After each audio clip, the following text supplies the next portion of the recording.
Hi and welcome. I hope you had a good festive season and a safe crossover to 2024.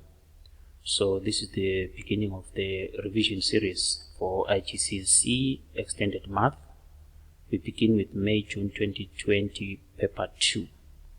Right, so to identify your papers, paper 2 is code 22. The subject code is 0580. So when you are given the papers, take note of this information here, this numerical information. If you are taking paper 2, expect it to be 058022. And here it must be indicated that is extended mathematics. Now this is how your outer cover will look like. So here you write your full name as it appears on your official documents, and most importantly in your statement of entry. So if you are John Bar, you will just write John Bar. Then here you will have your center number. It will be provided in the examination room. It will also be appearing in your statement of entry. If you are not sure, speak to your invigilator. For example, your center number would be this. Then you have your candidate number. So if you are the 21st candidate, you will be 0021. So make sure that before you start writing, or before you hand in your paper at the end of the exam, you have completed this information. Okay, so the invigilator will guide you, but basically you just know as you walk in that I have to fill in my full name, I have to fill in my center number and my candidate number. That's how you'll be identified. First important thing is you must answer on the question paper. So this question paper is a question paper and an answer sheet in one. Right, you will need geometrical instruments. We know what that is, and you must have one right now that you know it is full. It contains everything: the ruler, protractor, set squares, compass, and everything properly working, and you keep it consistently up to the time you sit for your exam so that you are familiar with your materials. And then you should answer, you are expected to answer all questions, and then you use a black or dark blue pen. Be consistent. So if you are bringing a black pen to begin your exam, so make sure you have black pens throughout. Have at least 2 or 3. Dark blue pens again. If you are bringing a dark blue pen for one paper, bring the same for your spare pen so that you have a uniform color. It shows some order and neatness. And then I've spoken about your name. I've indicated the space for your name, and then there is space provided in the question paper, answer sheet. So do not use an erasable pen or correction fluid. We've been talking about these things for a long time. This is the time now. I believe we have not been using these things, so it's not going to be a problem. Do not write on barcodes. This is a barcode. And then you should use a calculator where appropriate. So you can bring a calculator in, scientific. You'll be specified also by your teacher to know what kind of a scientific calculator is allowed in the examination room. And then where appropriate, that is, there are some questions where you'll be told that a calculator is not allowed. And if you use a calculator, there will be some stages of working which will be missing, and you'll be found out. Tracing paper, consult your teacher again. They can help you with this if you have not used it already. You must show all your working clearly. This is mathematics 101. Working. Give non-exact numerical answers correct to 3 significant figures. So if your answer fills the whole of the screen of your calculator, the final answer must be returned to 3 significant figures or anything else, and then if it is an angle, to 1 decimal place. And then for pi, you can use the pattern in your calculator which is labeled pi. Some calculators is first function, some it is second function, or you can use 3.142. So it means either of the two will give you the same answer correct to 3 significant figures, so no worries. Then the total marks for every paper 2 is 70 marks. And this paper, in the final mark or grade, it will constitute 35%. Okay, right. So you will always be told, just for purposes of cross-checking, so that you know maybe you are missing a question, that expect 12 pages or 15 depending on the paper. So just look out for that. Basically, before you start writing, make sure you have ample time to check the front cover so that you know what you're expecting, and then if you have not something missing, you can talk to the invigilator to change your answer sheet or question paper. Right, now let's begin. Question number 1 says, write down the order of rotational symmetry of the diagram. So this is our diagram, which is a square with some squares shaded, some squares unshaded. So what is order of rotational symmetry? Order of rotational symmetry is simply a scalar or a number, ordinary number, whole number for that matter. So when you're saying you're looking for an order of rotational symmetry, you're looking for a number. But now, what kind of a number is it? It is actually a number of times this shape will look exactly like it is right now as you rotate it over 360 degrees. Right.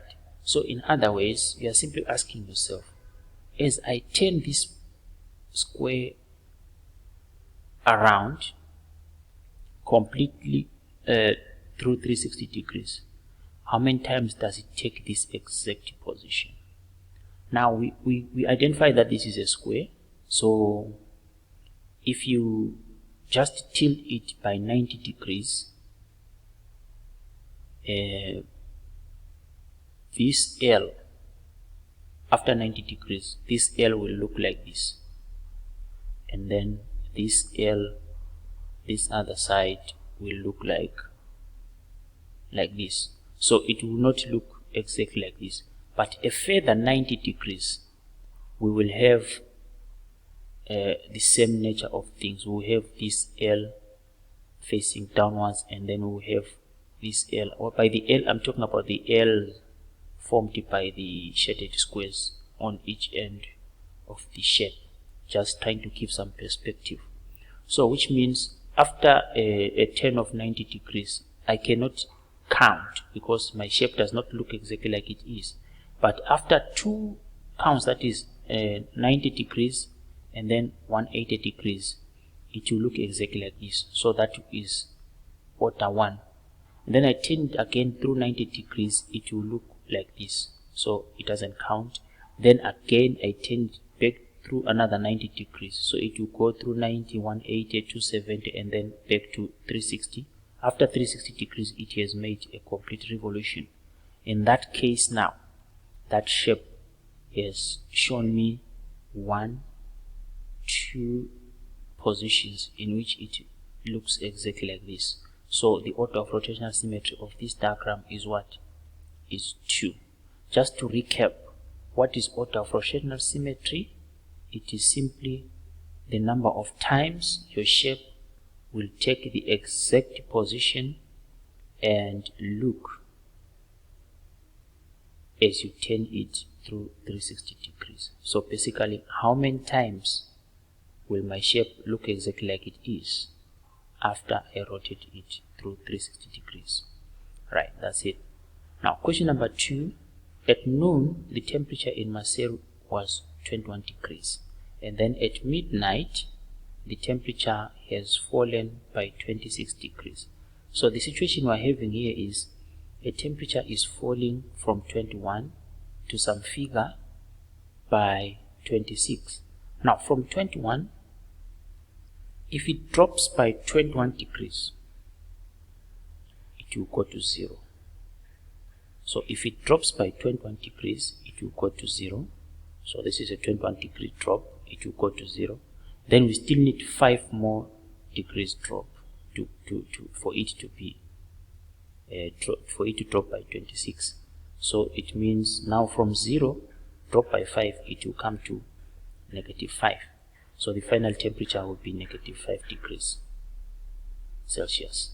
Another way is just saying initial temperature minus final temperature, which is 21 minus 26, which will give you -5 degrees Celsius. That's how you can calculate this. Right, question number 3. AP is equal to BC. So this is line AB. They are saying it is equal to BC. So it means triangle ABC, ABC is an isosceles triangle. So isosceles triangles have equal base angles. So which means this angle is also equal to X. Now, these two angles, this one which is 50 and this angle here, they add up to 180 because they are angles on a straight line. We were told that APT is a straight line. So this and this add up to 180, so which makes this one 130 if you do your subtraction right. Now, interior angles of a triangle add up to 180 again. So it means X plus X plus 130 must give me 180. So that gives me 2x equals to 180 minus 130, solving linear equations. So 2x equals to 50, and then from here it's clear that x is 25 degrees. Another concept that we learned is an exterior angle of a triangle is equal to the sum of the two opposite interior angles. So in this case, 50 is our exterior angle, so 50 is equal to the sum of the two opposite, which is x and x. So if we add x and x, we get 2x. So it means if you use that concept, you start right here, and then again you find that x equals to 25. Right, question number 4 says write down a square number greater than 10. If you remember very well, square numbers include start from 1, 4, 9, 16, 25, and so on to infinity. Now, anything from 16 going upwards is correct. So you can put 16 here, you can put 25, you can put 900, you can put 400, you can put 625. For myself, I'll put 225. Just to give you time to a challenge to calculate what 25 is a square of what? 225, I mean. 225 is a square of which number? Just find out. And then item B says write down an irrational number. So an irrational number can be written in terms of pi or a radical. So pi is an irrational number, like even if you say square root of pi is an irrational number, half pi or 3 pi is an irrational number. And other radicals like root 2, root 3, or even cube root of 10, all these are irrational numbers. But here, let's just say, for purposes of having one answer, I'll just put pi. There are other irrational numbers that we will talk about later in the course. But for now, anything in terms of pi or just a radical number, it will be helpful. Right, question number 5, you are given a formula, y equal to mx plus c. They are saying find the value of y when m equal to -3, x equal to -2, and c equal to -8. So the concept here is simply substitution and evaluation.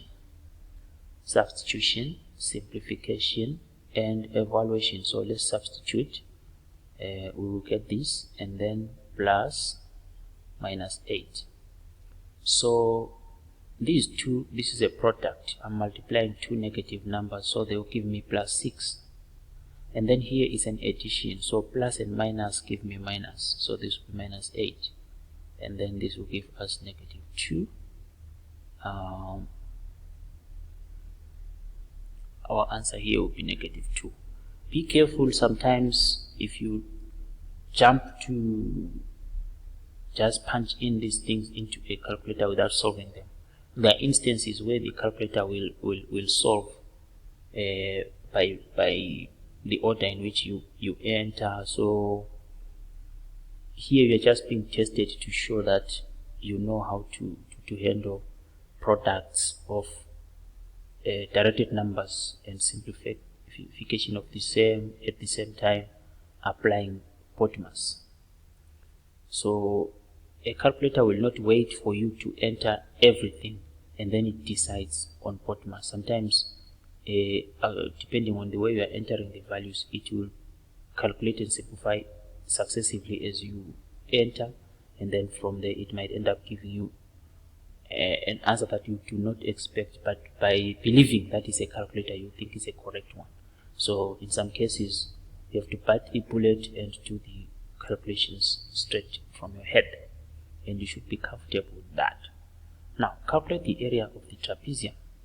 Now we have plane shapes like the trapezium, parallelogram, kite, rectangle, triangle, different forms of triangles, one with the perpendicular height illustrated and given just like in our trapezium, and some in which you don't have the perpendicular height, you have two sides and an included angle. You need to know by heart those formulae and apply them accordingly.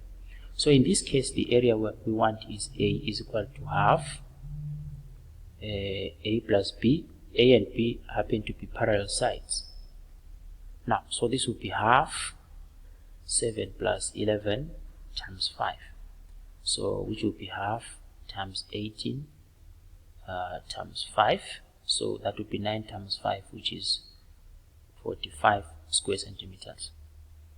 So these are easy questions, but sometimes due to the fact that they are easy, we usually rush and end up making some silly, unexpected or avoidable errors. So be careful. Question number 7 says, on the Venn diagram, shade the region A intersection B.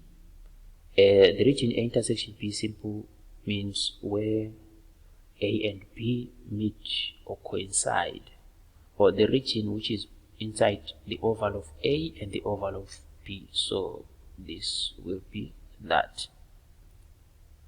Now write 2 to the power of negative 4 as a decimal. Again, most of us here with this kind of questions will just go into our calculator and punch, boom, we go. But my expectation as a teacher is, are you able to manipulate this? First of all, by simply remembering that x to the power of negative a is equal to 1 over x to the power of a. So which means this is equal to 1 over 2 to the power of 4, which is 1 over 16. Maybe now if you are converting at this stage of 1 over 16, it's better. Because sometimes you might be asked to write this either as a positive index or as a number, as a fraction with a positive index, which is this is expected, or they can just ask you to write this as a common fraction in its lowest terms. Then you have to be able to give your answer as this one. So these manipulations are important, not just being able to move from here to finding the decimal. Now by long division we can find that 1 over 16 is 0.0 625.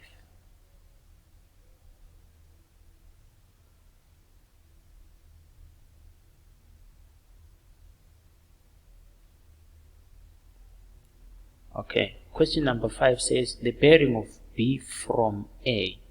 With the concept of bearing, pay attention to this part, from A. So when they say from A, it means everything's happening at A.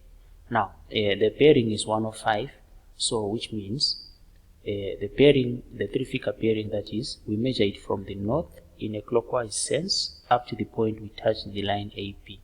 So this is the angle, which is 105. This is 105 degrees.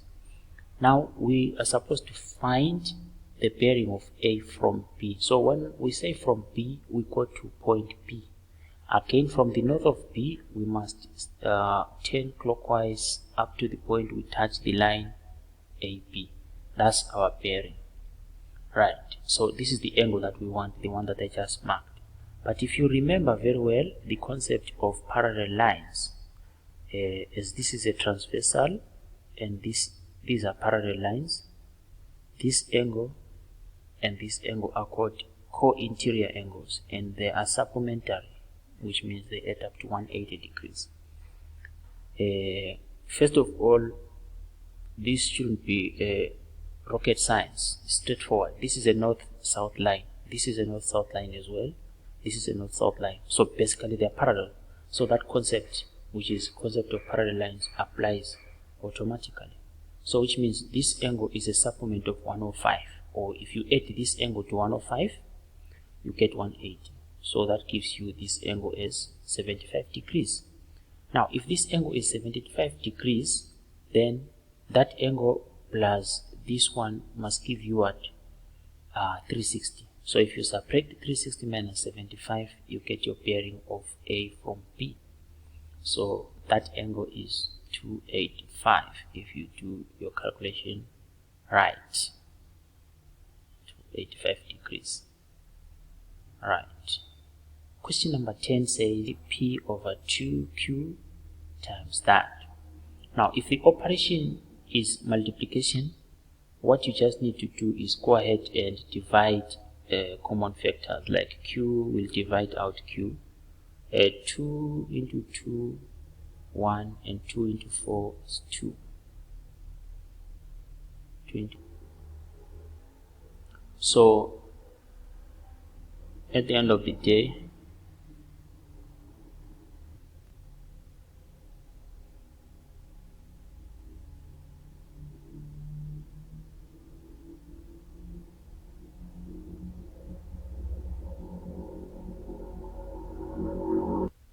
alright, so we say 2 into 2, 1, 2 into 4, it's 2. So this will give us P times 2 times P over 1 times T.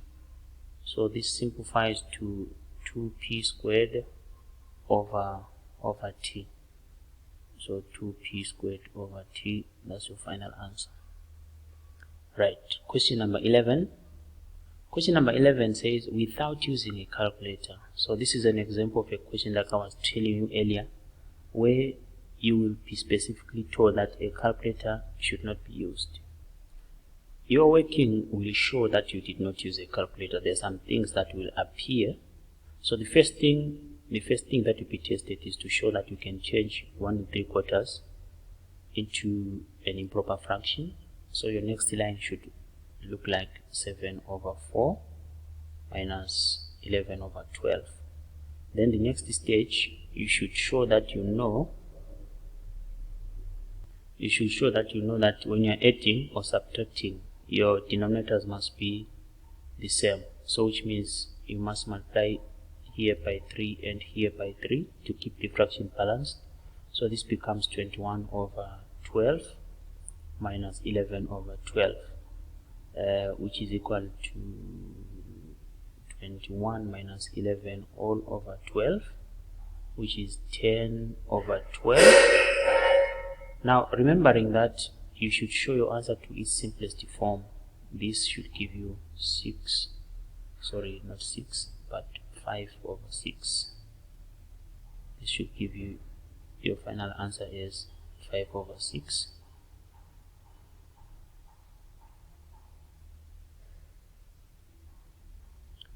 Okay.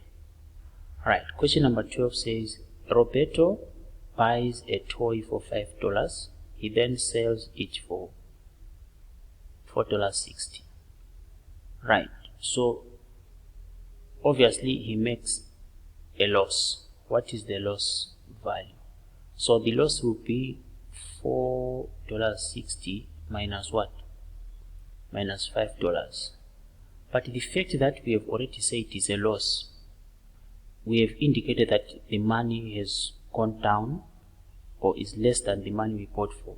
So this one obviously will be a minus, which is also an indication that we have obtained a selling price which is less than what we bought for. So we will disregard the minus because we've already indicated that it's a loss. So we will just take the loss as 40 cents. So $4.60 minus $5 gives you a loss of 40 cents. So if we had not indicated that is a loss, we should put minus. I hope you understand it there.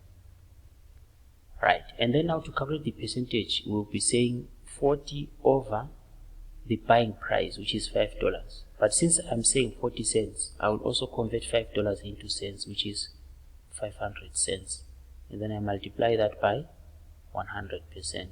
The two zeros cancel, that is 100 cancels and with 500. Then I remain with 40 over 5%, which is 8%. And then here we're supposed to simplify this. This is a division. So we can first start dividing the numbers. If we divide the numbers, we have 8 divided by 4. And then this is being multiplied by, we divide the algebraic terms, which is t to the power of 8, divided by t to the power of 4.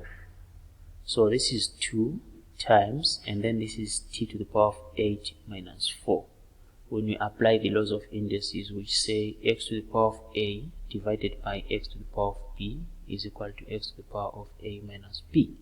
So this will simplify to 2t to the power of 4.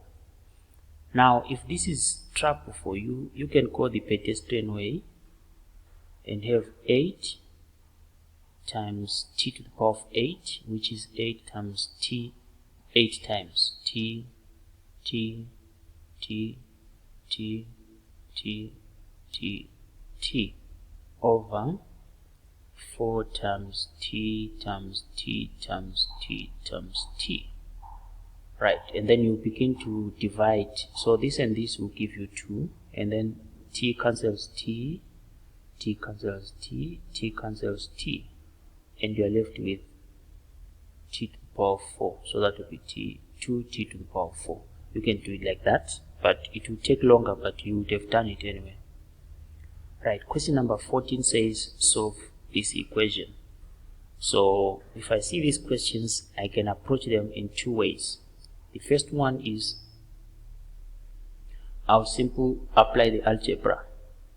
So I have 1 minus x all over 3 is equal to 5, which is 5 over 1. Then I look at 3 and 1. The LCM is 3, so I multiply both sides, or let me say I multiply everything by 3. I like to say everything in case sometimes the equation has more than 2 fractions. So just know that each fraction should be multiplied by the LCM. Right, so if I do that, here the 3 will cancel the 3, which will give me just 1 minus x equals 2. And then this side I will have 5 over 1 times 3 over 1, which is 15 over 1, which is simply 15. So I get this one. And then after that, I can take this to the other side where it will be positive. I'll take it to this side, and then I can take 15 to this side. So I'll have 1 minus 15 is equal to x. So this gives us what? Negative 14 is equal to x. So the answer is negative 14. Like I said, there are many ways I can do it. Now I can just do some reasoning. I know my arithmetic or my multiplication tables. I'm just saying 1 minus x divided by 3 is 5. Okay, what number is it that I divide by 3? I get 5. That number is 15. So it means 1 minus x is 15. So then I'll start from this stage, and then from there I'll have 1 minus 15 equals to x, and then negative 14 equals to x. So you do, this is the algebraic. Everyone, you are confused, go back to the basics. But if you want to do the trial and error or operation working in the head, you can do it like this. Alright, so question number 15 says Ella's height is 175 centimeters. Correct to the nearest 5 centimeters. Write down the upper bound of Ella's height. Now, remember that to find the lower and upper bound, we add and subtract half of the degree of accuracy that we are given. So here they are saying to the nearest 5 centimeters. So we find half of 5. We'll simply, it's 5 centimeters divided by 2, which is what? 2.5 centimeters. Now they want the upper bound. So for the upper bound, we add this value. So the upper bound will be 175 centimeters plus 2.5 centimeters, which is 177.5 centimeters. Right, question 16 says evaluate this and give your answer correct to 3 significant figures. Sorry, giving your answer in standard form. Now I'm reading things that are not there. Now we know that a cubed means a times a times a. We can start from there so that you don't get confused. So this cubed is simply means 3 times 10 to the power of negative 3 times the same thing thrice.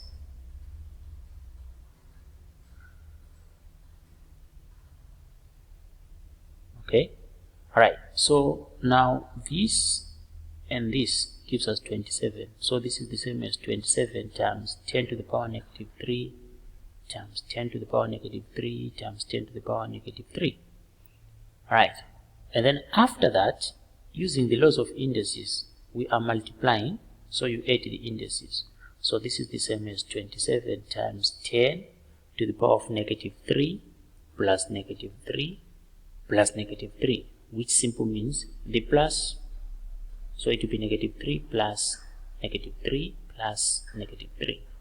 So this will just simplify to 27 times 10 to the power of negative 3, negative 3, negative 3, which is negative 9. But in standard form, the first term must be between 1 and 10. So that is possible if it is 27, is 2.7. So that would be 2.7. 27 is 2.7 times 10 to the power 1. So then this one will multiply it by 10 to the power of negative 9. Again, we apply the laws of indices here. We will now get 2.7 times 10 to the power of negative 8. Right. Now, someone else might, is there another way? Of course there is. B, that is a times b to the power of x, is the same as a to the power of x times b to the power of x. So if we apply this to this case, our a is 3, our b is 10 to the power negative 3. So it means this can be written as 3 to the power of 3 times 10 to the power negative 3 all to the power of what? Of 3, using this concept. And then from there, this will give us 27, and then times. And then another concept with laws of indices that you might want to remember is a to the power of x all to the power of y is the same as a to the power of x times y. So here this is our x, this is our y. So this would be the same as 10 to the power of negative 3 times 3, which is negative 9. And you are at this stage, you just complete it by getting here and simplifying your answer. So if you have forgotten that, make sure you take some time, go back to solving or working on laws of indices. Right, a train of length 105 takes 11 seconds to pass completely through a station of length 225 meters. Calculate the speed of the train. Right, so speed is equal to distance covered over time taken. That is how we calculate speed. So for this train, what we are interested in is for it to pass through the station completely, how much distance would it have traveled? So to see how much distance the train has traveled, you just pick one point on the train. Look at the moment when that point gets to the beginning of the station, up to the point that up to the moment the same point completely leaves the station. So I will illustrate that by this. This is my train, and it is 105 meters long. This is my train, it is 105 meters long, and then this is our station. Okay, right, so I will consider this point. Right, so where will this point be? This is 225 meters. This is 100. So this is my train, and this is my station. So please pay attention. Right, so I'll focus on this point. That is the head of the train, the tip of the head of the train. The moment the train enters the station, up to the point the train clears the station, how much distance will this point would have covered? That's what we need. That's our distance. Right, so the moment the train enters the station, this tip of the train, the front tip of the train, will be here. Okay, and the moment when the train clears the station, that is the last part of the train is getting out of the station, then the tail of the train will be here. The tail of the train will be here. That is the moment when the train now is completely leaving the station. Get it right? I'll take it again. When the train enters the train, the front end of the train will be here at the beginning of the station, and by the time the train completely leaves the station, the tail end of the train will be here. Now if the tail end of the train will be here, then it means the front of the train will be somewhere here now. So that is the point of clearing. So remember, we said we want to find out how much distance has that point covered. So we said we are focusing on this. So the moment the train enters, that is the start. The head of the train is here. The moment the train is leaving the station completely, when the tail of the train is at the end of the station, the head is here. That's our end. So it has traveled the distance which is equal to the length of the station plus the length of the train, which is 105 plus 225. And this gives us what? 330. So the distance is 330. So that is 330 over 11 seconds. So 330 meters. So if you divide this, this gives you 30 meters per second. Now, we have to convert 30 meters per second into kilometers per hour.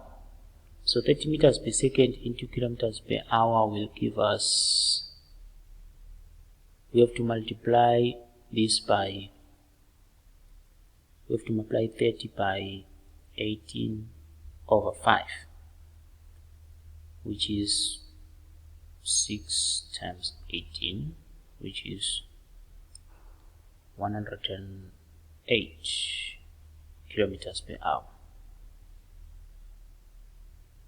Right. Some of you will now ask, what is 18 over 5? No worries. Right. First of all, if we are converting something from kilometers per hour to meters per second, kilometers per hour can be written as kilometers over hours, which is 1000 meters over hours. So if we want to convert hours to seconds, we convert hours to minutes, which is we multiply by 60, and then we also multiply minutes by 60 to give seconds. So that will be 60 by 60, which is 3600. Now if you simplify 3600, you will get 5 over 18. So which means 1 kilometer per hour is equal to 5 over 18 meters per second. So which means to convert from kilometers per hour, you multiply by 5 over 18. Which means now to convert from meters per second to kilometers per hour, you multiply by the reciprocal of that, which is 18 over 5. I hope you got it there. Right. Question number 18. Describe fully the single transformation that maps triangle T onto triangle U. Right. Obviously, this is enlargement. It can't be translation, it can't be rotation, it can't be reflection, because the triangles are not of the same area. So we're just gonna try and find out the point of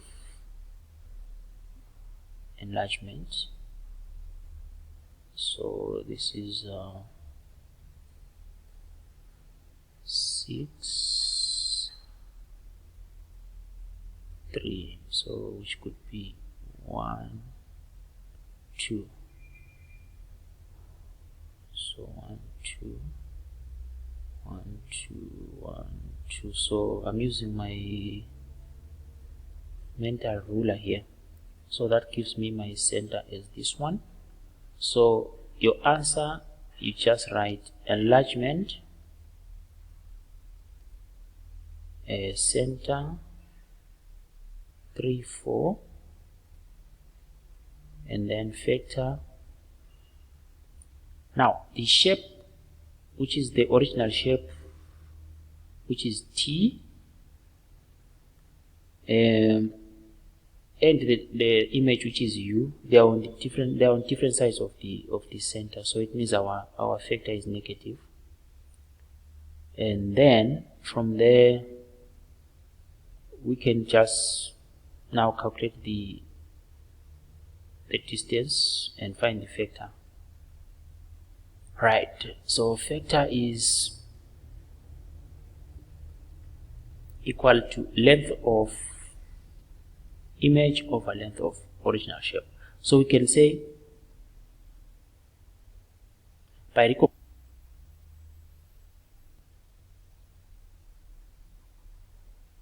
just a moment.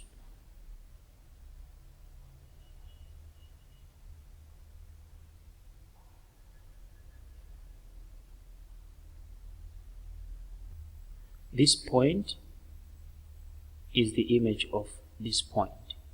So the image of this point, the distance of this point from the shape is -2. So we'll say -2. And then the distance of this point from the center is +4. So that gives us -½ So our vector is -½ So my minus must be at least in line with the division line or above the division line. That's it.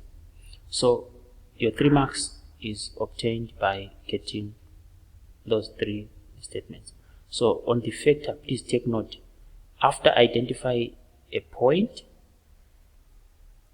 with its image, after identifying a point and its image, you can find the the vector by simply saying distance from of image from center of enlargement over distance of original point from center of enlargement, and then you respect the directions. So if you are finding the distance, is always from the center of enlargement, from here. So if you are going to the left, that distance is negative. If you are going to the right, that distance is positive. If you do it like that, you will never get it wrong.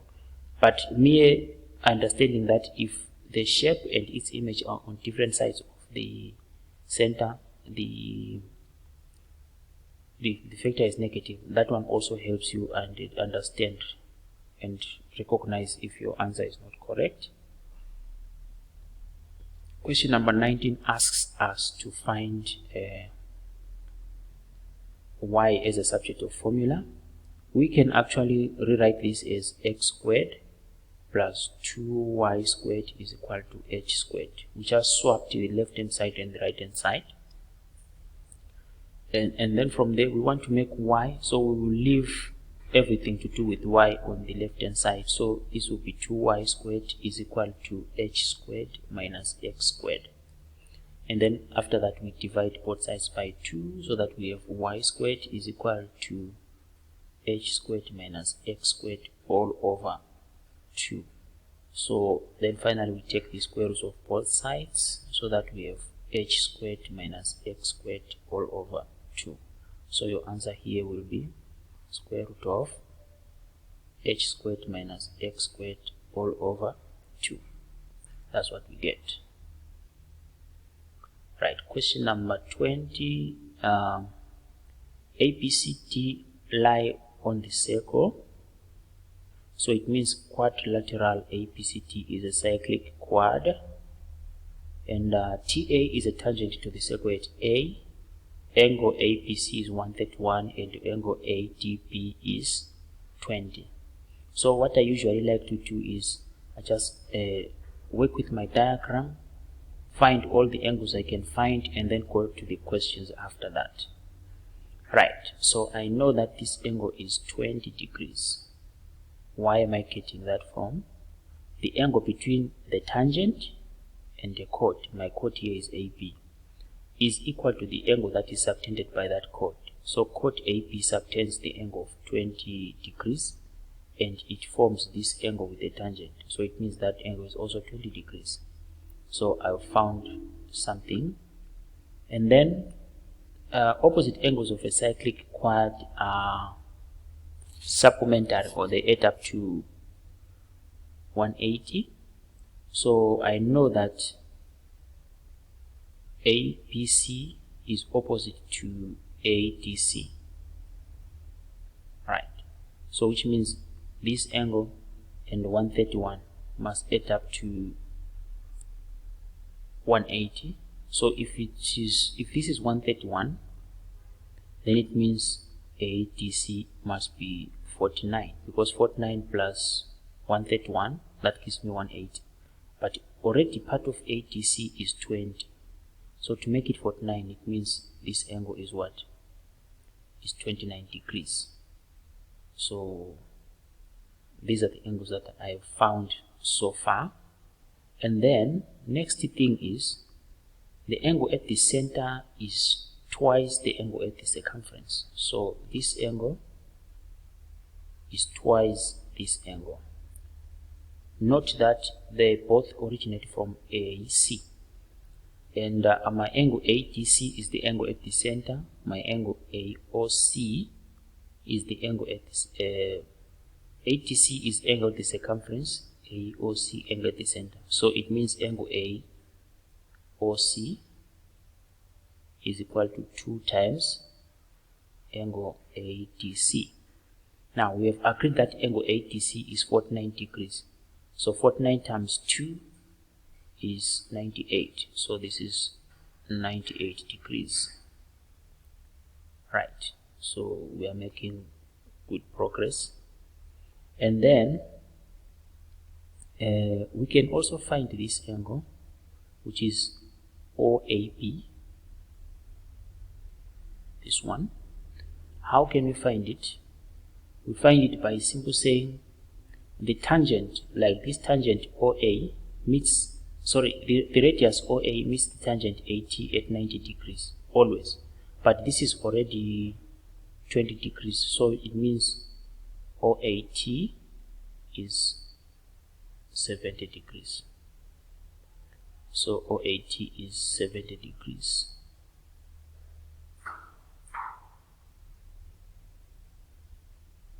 Right, let's see if we have found some angles that are required.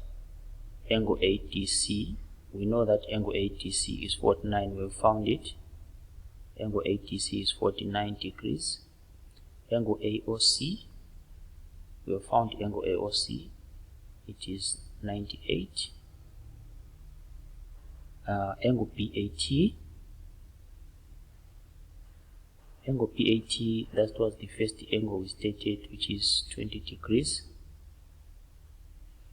And then next we want angle OAB. Angle OAB, we say it is 70 degrees. Is there any other? Okay, that's it.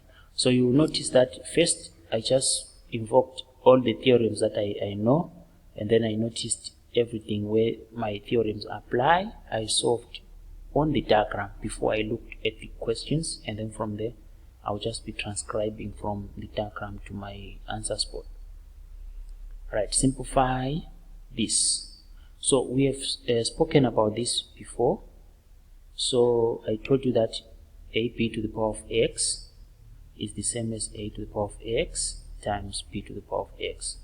So here this will be 5 cubed times x to the power of 4 all cubed. This is 125, and then this is, again, I told you that A to the power of x all to the power of y is equal to A to the power of xy. So here this will be x to the power of 4 times 3, which is 12. So our answer is 125 x to the power of 12. Alright, now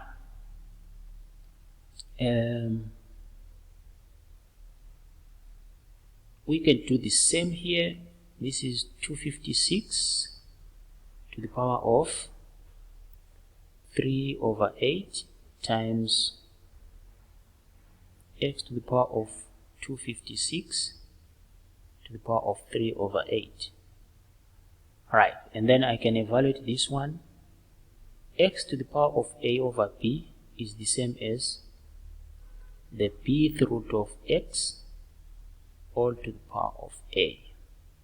So this is the same as the 8th root of 256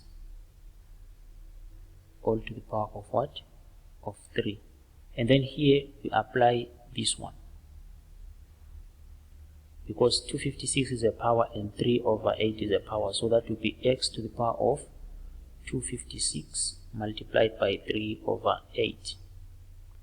Now, what number multiplies itself 8 times to give me 256? That number is 2.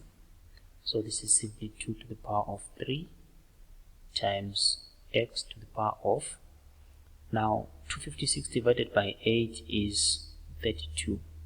So this is the same as 32 multiplied by 3. So my answer will be 8 by x to the power of 96. There we go. So just remember your laws of indices and you will be home and safe. Alright, question 22 says P is directly proportional to this. So it means P is directly proportional to Q plus 2 all squared, which means P is equal to K Q plus 2 all squared. Now we substitute the initial values. So 1 is equal to K by 1 plus 2 all squared. So K will be equal to 1 over 9. So it means substituting the value of K, it will be P is equal to 1 over 9 by Q plus 2 all squared. Remember, these values, the initial values, are helping you to find the value of K, where now you will rewrite this part with the value of K that you calculated. Now we use that to solve for P when Q is 10. So this becomes P is equal to 1 over 9 times 10 plus 2, which is 12 squared. So that would be P is equal to 1 over 9 times 144. So if I divide, I get 16. So P is equal to 16.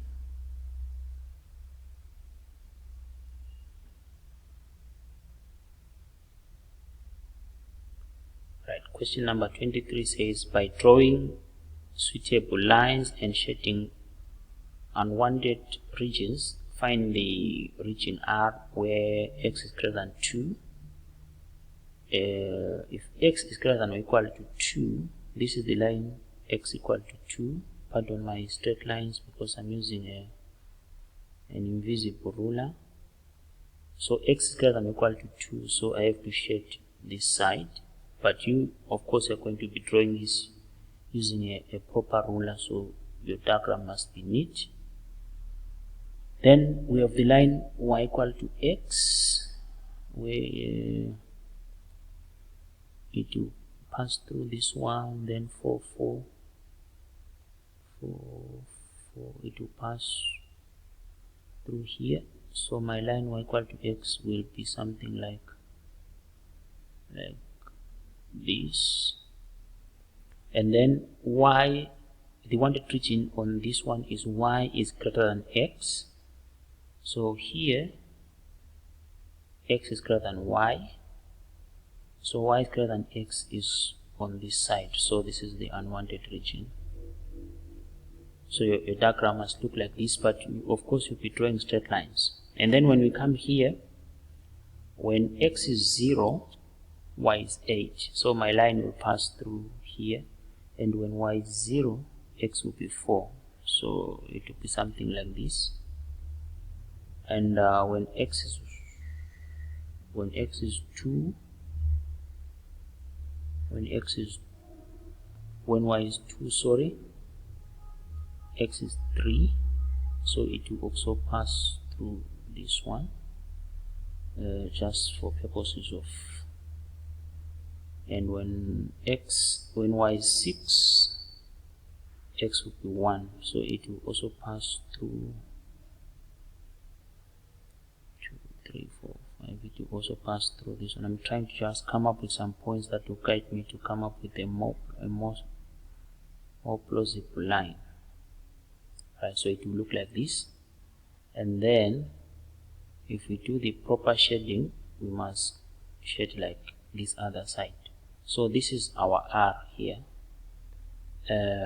That's where the region is obtained.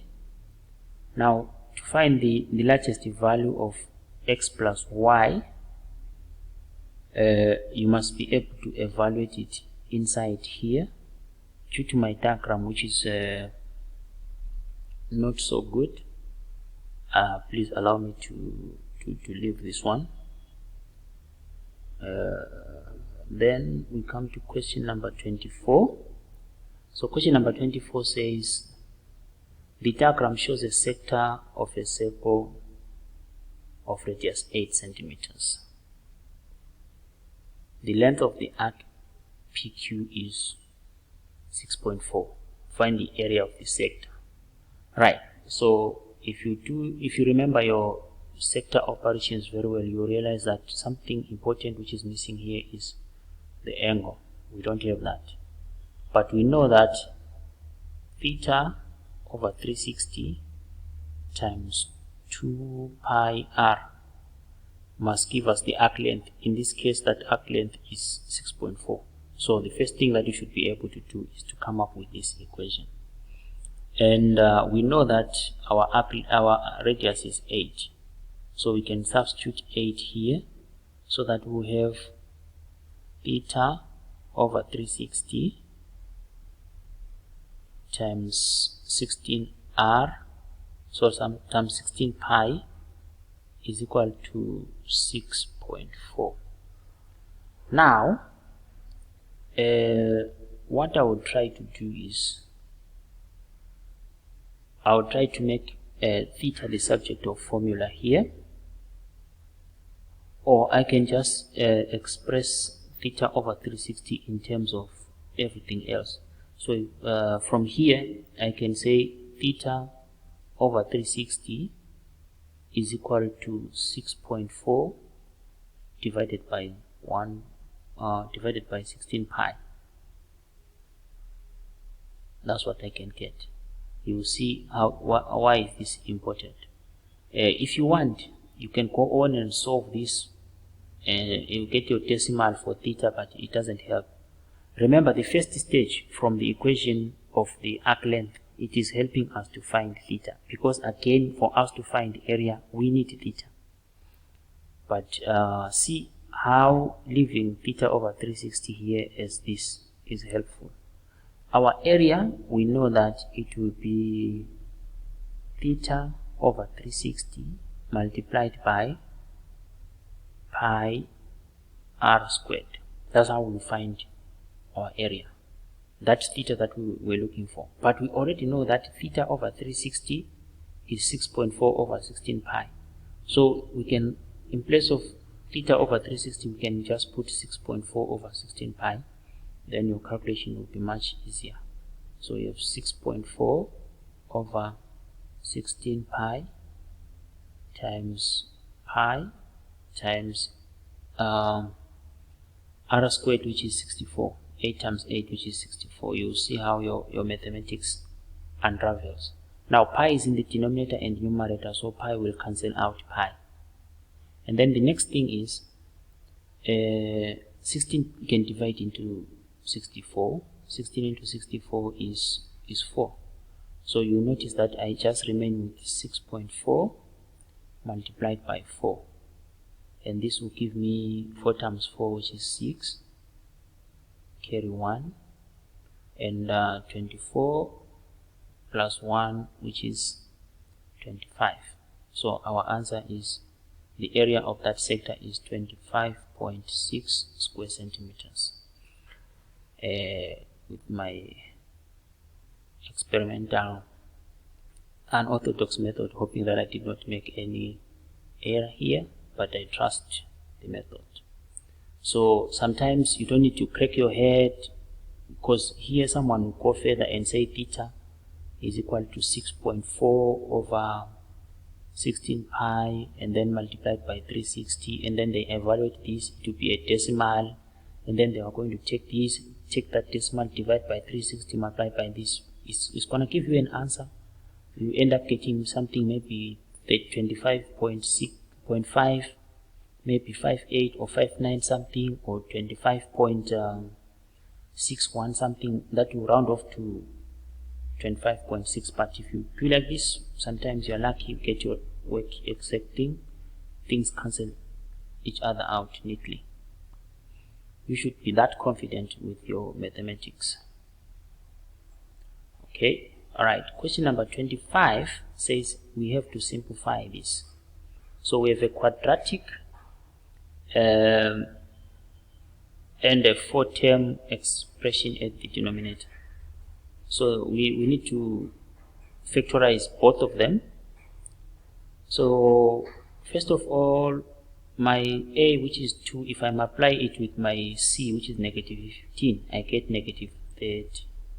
Then I'm saying, what two numbers do I multiply to give me negative 30? And then I add, they give me positive 1. Right. You know the trial and error method, but those numbers are simply minus 5 and positive 6. So I can rewrite this as 2x squared plus 6x minus 5x and then minus 15 all over, and then begin factorizing at the denominator. The first two terms, the common thing there is a, so that will be a. Then I get x plus 3, and then the next common thing is negative 2b, and then also I'll get x plus 3. And then the top part, I'll factor out 2x, I'll get x plus 3, then I'll factor out minus 5, I get x plus 3, and then the denominator will be a minus 2b, x plus 3, and then finally I get 2x minus 5 and then x plus 3 all over a minus 2b x plus 3. Now x plus 3 will cancel out x plus 3. Our answer will be 2x minus 5 all over a minus 2b. If you do this right, carefully, without any rush, you get your cool solid 5 marks without breaking a sweat. Alright, let's look at this. First, let me remind you that the 8th root of x, I'm just using x here, the 8th root of x can be written as x to the power 1 over a. That's equivalent. So this one can be written as y squared to the power of 1 over 3 and is being equated to x to the power 1 over 6. And then the second one, we can say y is being equated to what? To x to the power of 1 over n. Right, so this is y. So we can say this is 1 and this is 2. So we can take x to the power 1 over n as y and put it there in the first equation, so that we will say x to the power 1 over n. This has replaced y. We square it, that is y squared, all to the power of 1 over 3 is equal to x to the power 1 over 6. And then we apply the multiplicative laws of indices. So this and this must multiply that. So this is now the same as x to the power of 2 over n. 2 over n, we get it by saying 1 over n times 2. And then this now will be to the power of 1 over 3. And this is equal to x to the power 1 over 6. Again, we do the multiplication of powers. So this will give us x to the power of 2 over 3n is equal to x to the power of 1 over 6. Now, these two things are equal. Their bases are equal. So it means their indices must be equal as well. So we have 2 over 3n is equal to 1 over 6. So it means 12 is equal to 3n. So n is equal to 4. If you divide both sides by 3, n is equal to 4. So it's all about recognition. Probably the first thing that you should be able to remember and apply is this 8th root of x is equal to x to the power of 1 over a. And then from there, just remember that x to the power of a, x to the power of b all to the power of a is the same as x to the power of a times b, which is x to the power of ab. Just remember those laws of indices. We have applied so many laws of indices in this paper, so make sure that you revise the same. Alright. Question number 27 says calculate angle HAF. Right. This is angle HAF.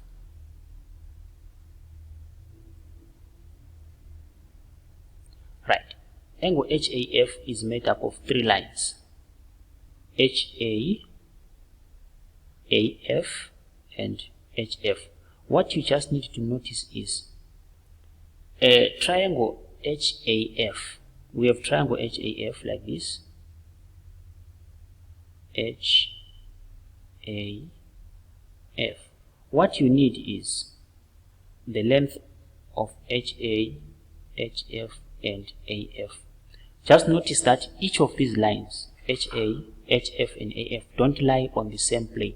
So find each of them using the plane that they lie on. The first one, which is HA, lies on this face of our shape, which is the left side shape face of our cuboid, and it happens to be 666 throughout. So this is 6, this is 6, and by the way, this is 6 as well, and this is 8, this is 8, this is 6. That's our cuboid. So that recognition first will help you. So the left hand side cuboid, face, which happens to be a square, you need to find HA. So this is a cuboid, which means this is 90 degrees. This is 90 degrees. So we have something like this. We have D here, we have H here, and we have A here. And this is 6, this is 6. You can see where this is going. To find this, you use Pythagoras theorem, so that will be the square root of 6 squared plus 6 squared, which is square root of 72. So it means HA is square root of 72. And then AF, which is this one, it is not a square. It is now AB, and this is right angle. Again, by Pythagoras theorem, AF is a diagonal, so we'll find it by saying square root of 8 squared plus 6 squared, and this will give you 64 plus 36, which is 100. Square root of 100 is 10. So which makes this one what? AF is simply 10. Right. If AF is 10, we can see that the cuboid, the top cuboid, which is this one, is the same as this front cuboid where we used to find AF. So the diagonal must be the same, because it's 6 here and it's 8 here. So it means this one is also what? Is also 10. Right. So we now notice that this is actually an isosceles triangle, and we're supposed to find the angle HAF, which is this angle. We can call it theta. Alright, so we have some ways we can do this. One way, we know that if we have an isosceles triangle, I'll make your life very easy. We have an isosceles triangle like this,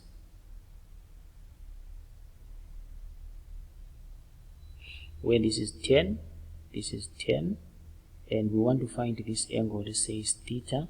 Basically, if we drop a line here which is perpendicular to the base, this line will divide this into two, because this is an isosceles triangle.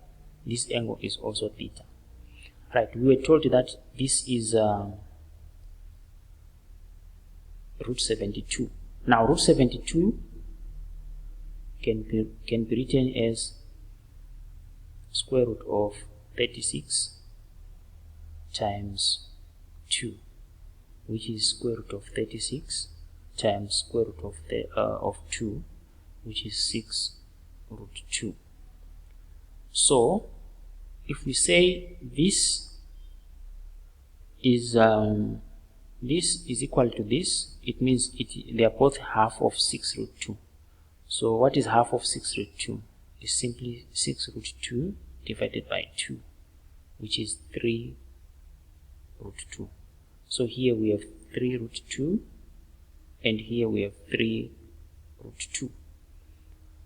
Alright, so now we have this simple triangle now, because we are just focused on this one, so we can look at it like this. So we'll do it this way. This is our angle theta, and we want, this is 3 root 2, and this is 90 degrees, and this is 10.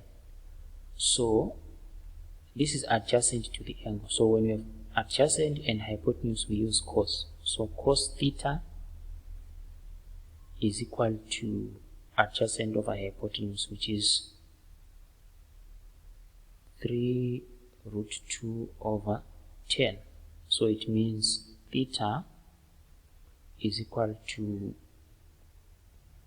arc cos 3 root 2 over 10, and this angle will be, so the angle is 64.89591. So you know that to the rounding off for angles is to 1 decimal place, or to the nearest is 0.1. So the angle that will be required to write down is 64.9 degrees. So that's it. That's our paper 2. I hope it was helpful, and wish you all the best. See you in paper 4, that will be coming shortly, probably in 2 bits. Cheers.